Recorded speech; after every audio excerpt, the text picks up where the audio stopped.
Hey everyone, Rain here. Today I'm going to be doing something a little silly. I'm going to rank the guys on the covers of the Lords of the Underworld.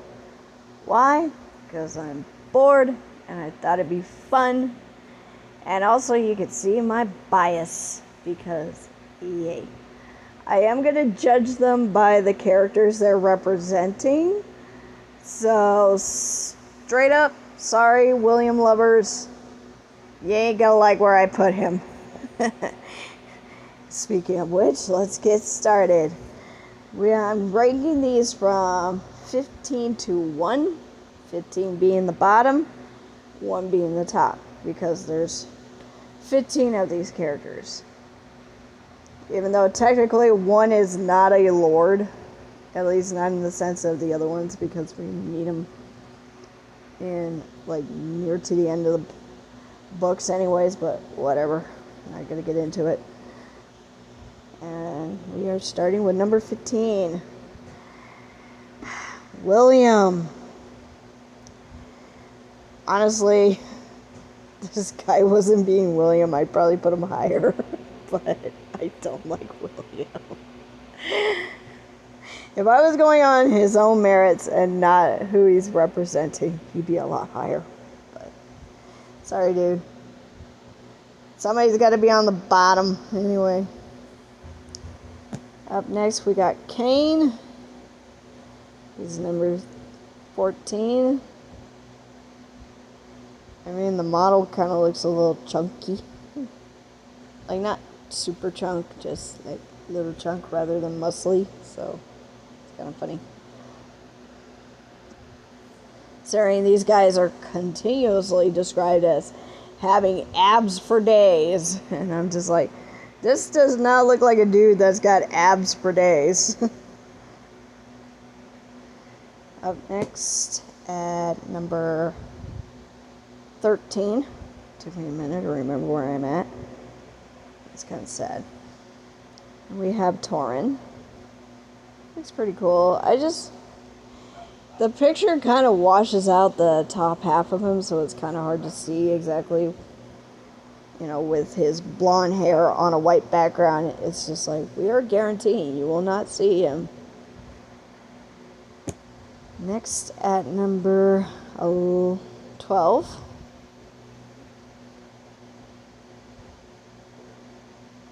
Yep, 12. We have Aaron.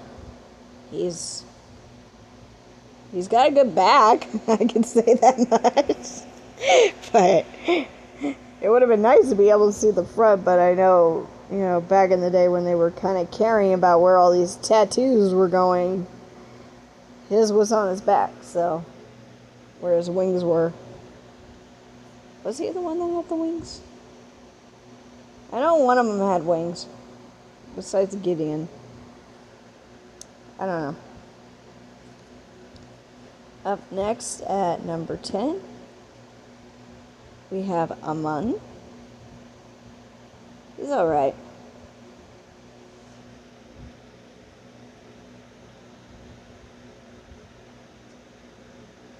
No, at 11.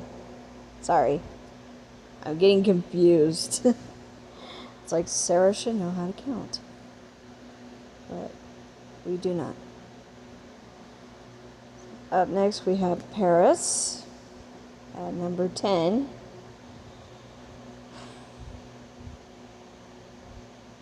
He would have been a little bit higher if he wasn't such a sad sack. Because I actually originally really loved Paris when he was introduced, but now I'm just like, ugh, too long with sad sacks. Needs to go away. Be gone.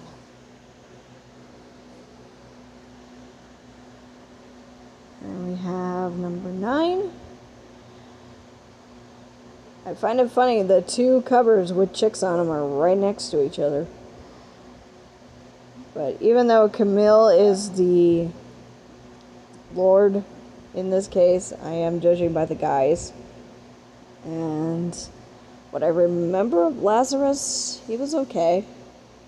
I haven't read this one yet, so I don't know. My opinion might change. It might go further down, or he might go further up.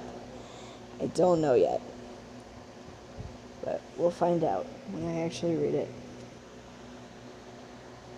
Same with Puck. I am just really going off of what I read in the first book he's introduced in. So, again, he's kind of middle ground.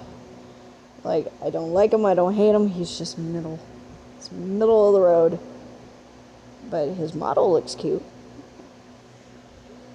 Almost kind of looks like Gerard Butler to some extent.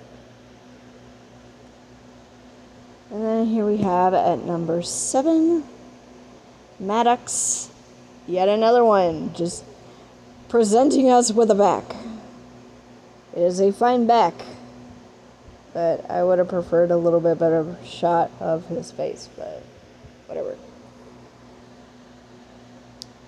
And then we have at number 6, Baden.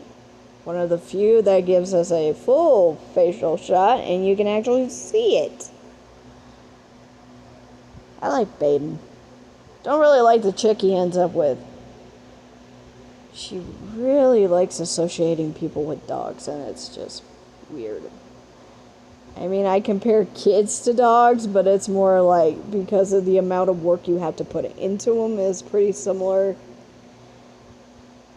You know, when they're little, when kids hit teenager, it's like you just hope and pray for the best and run away.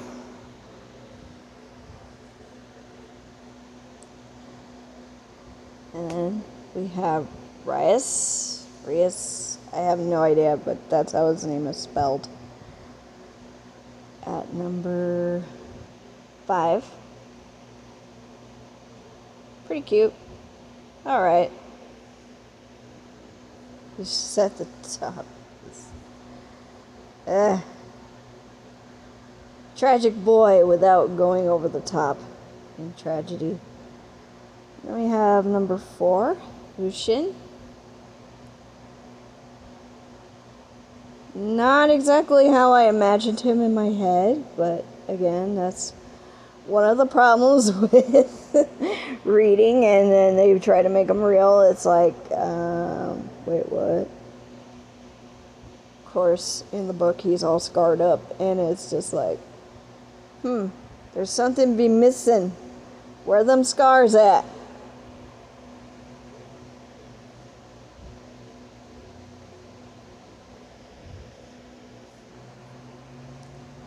Number 3, we have Strider. Yet another one that's hiding its face. Sounds like me. Maybe that's why I relate to him so much. I'm just kidding. He's Keeper of Defeat. All that jazz. Really nice person to pick for the model. Although part of me is kind of wondering if they just kind of use the same guys and just cycle through them instead of finding an individual, and that's why we get so many shots of backs and faces kind of hidden from the light. Number 2, we got Gideon. Oh, the poor boy that cannot tell the truth. He has to couch it around in lies, and only the people who understand that it's the opposite of what he's saying. It gets a little trippy when you're trying to read it. And then number 1, Sabin. I know there are some other guys in the list that probably are better looking, but this is the first book I ever read, and he is the first warrior I was ever introduced to. So he's always going to be number 1, even if there was like a really hot one on there. So that's what I mean by my biases are going to really be showing. But anyways, hope you enjoyed the video. See y'all later. Bye.